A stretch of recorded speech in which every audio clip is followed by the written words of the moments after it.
Bueno, ahora hablaremos sobre el tema que concierne a infección del tracto urinario o ITU, perteneciente al módulo de nefrología. Me presento, mi nombre es Adrián Augusto Conchatán, soy estudiante de la Universidad Científica del Sur. Actualmente curso el 7º ciclo de la carrera de Medicina Humana. Para empezar hablando de este tan interesante tema, hablaremos acerca de la definición. Definiremos a ITU como cualquier proceso infeccioso que se suscite a lo largo del tracto genitourinario. Ahora, hay distintas formas de categorizarla, de clasificarla. Una de ellas es teniendo en cuenta el componente anatómico. Por ello podemos diferenciar las ITU baja versus las ITU alta. Las ITU baja engloban todas aquellas estructuras por debajo del parénquima renal. Por ejemplo, la vejiga, en el caso de los hombres, la próstata, la uretra, ¿cierto? Mientras que la ITU alta engloba al parénquima renal, a los túbulos renales y a la pelvis renal. Ahora, otra manera de clasificar a la ITU es teniendo en cuenta la presencia de factores predisponentes. Es por ello que hablaremos de una ITU complicada versus una ITU no complicada. La ITU no complicada engloba a, por ejemplo, mujeres no embarazadas, que no presenten ninguna anomalía anatómica o funcional, mientras que la ITU complicada englobará a poblaciones con factores predisponentes. Por ejemplo, ser hombre y tener ITU, de hecho te cataloga como ITU complicada. Una mujer embarazada, una mujer posmenopáusica, una persona que tenga anomalías funcionales y estructurales, por ejemplo, el hecho de padecer vejiga neurogénica, el hecho de tener cálculos renales, en el caso de los varones tener hiperplasia prostática benigna, y el hecho de tener enfermedades metabólicas como es el caso de la diabetes, te permite englobar, en el caso de tener ITU, como una ITU complicada. ¿Y por qué complicada? Porque puede predisponer a complicaciones, como también puede tener una resistencia a un tratamiento próximo. Ahora, otras categorías tenemos a las ITU recurrente, a la ITU asociada a catéter y la urosepsis. Ahora, en cuanto a la epidemiología, es importante entender que es una infección ambulatoria de las más frecuentes. De hecho, decimos que la prevalencia incrementa con la edad, pero tomaremos como excepción a las mujeres jóvenes. Es por eso que llegaremos a una primera gran conclusión. Las mujeres mayores de 65 años, la prevalencia de tener ITU es 20% comparada con el 11% del resto de la población femenina. Ahora, 50-60% de la población femenina ha presentado ITU alguna vez en su vida, lo cual ejemplifica que las mujeres son el sexo más afectado por esta enfermedad. ¿Ok? De hecho, el pico de ITU no complicada es en la población femenina durante los 18 o 40 años de edad, que es básicamente donde viven mayor su actividad sexual. ¿Ok? Y otro dato importante es que en los Estados Unidos anualmente se reportan 250.000 casos de pielonefritis, con una incidencia de 26 cada 10.000 mujeres.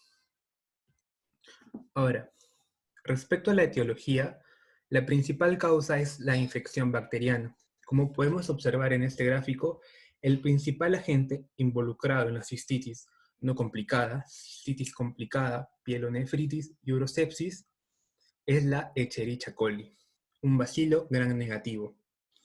¿Ok?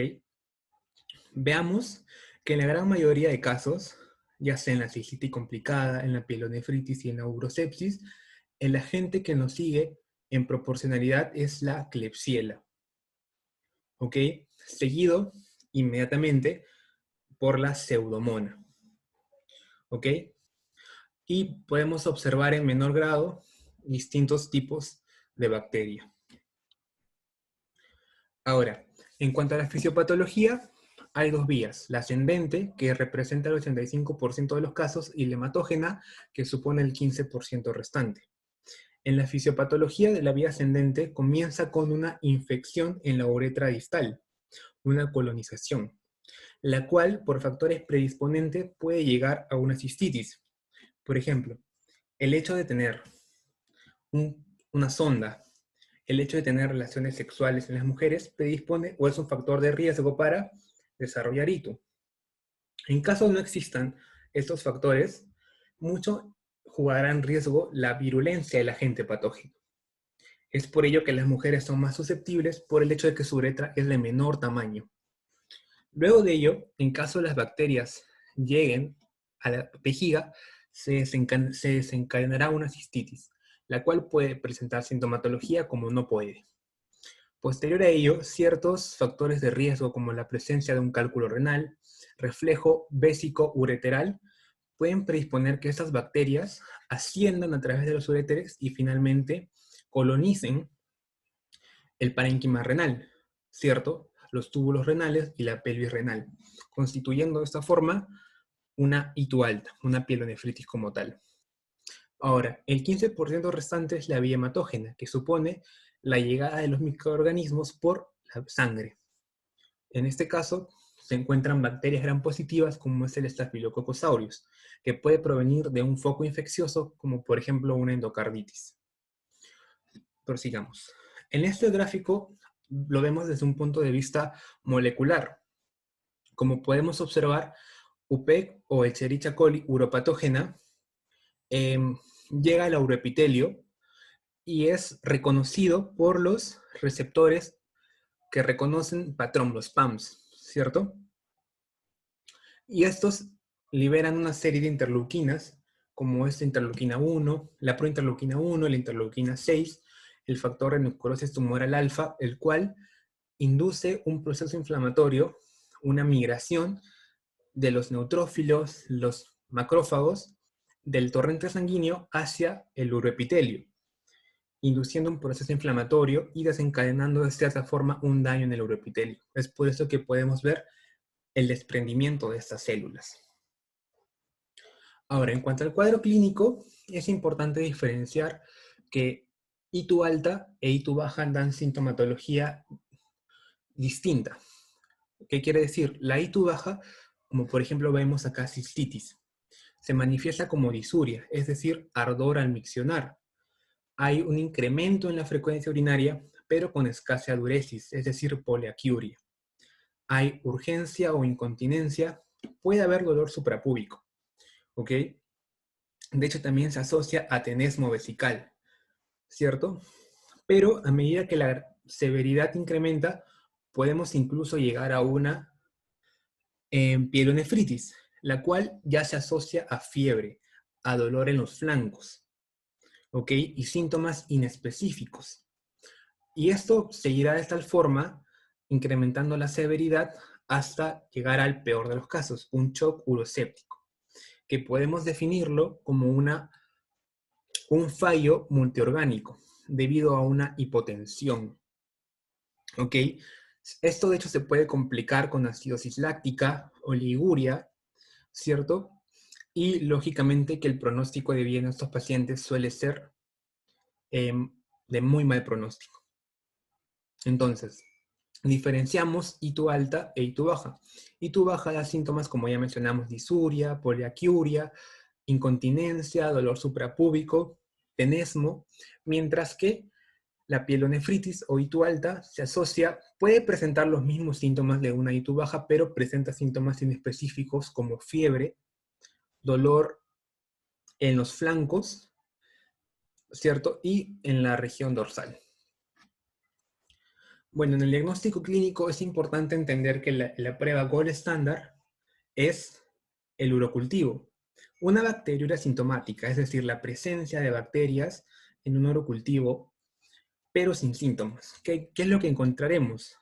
Encontraremos 100.000 unidades formadoras de colonia por mililitro de orina. que puede haber más de una especie bacteriana. Y los signos y síntomas, si no hay, son inespecíficos. La cistitis aguda no complicada, bueno, se caracteriza por presentar sintomatología de ITU baja ya comentada y por presentar eh, este, 100.000 unidades formadoras de colonias, que podemos encontrar menos de 2 especies bacterianas, o 100 unidades formadoras de colonia por mililitro, en donde sí podemos encontrar más de una especie bacteriana. En caso, este último es cuando se recolecta de un catéter de entrada y salida. Ahora, la infección urinaria asociada a catéter es cuando en el urocultivo hallamos más de 100.000 unidades formadoras de colonia de más de una especie bacteriana. La sintomatología es sistémica e inespecífica, ¿ok? Y el catéter ha de ser removido durante las 48 horas previas, quedando con sintomatología de ITU baja. Finalmente, en la pielonefritis aguda, el urocultivo nos arroja un valor de más de 100.000 unidades formadoras de colonia, pero menos de 2 especies bacterianas, o 100 unidades formadoras de colonias con más de una especie bacteriana. La sintomatología es no localizada y es sistémica, como ya mencionamos: fiebre, escalofríos, fatiga, el malestar generalizado, ¿cierto? Y un tercio de la población con pielonefritis experimentará síntomas de ITU baja.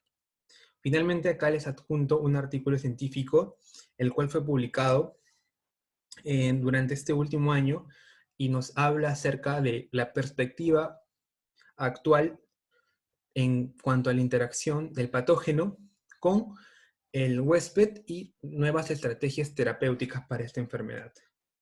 Y muchas gracias.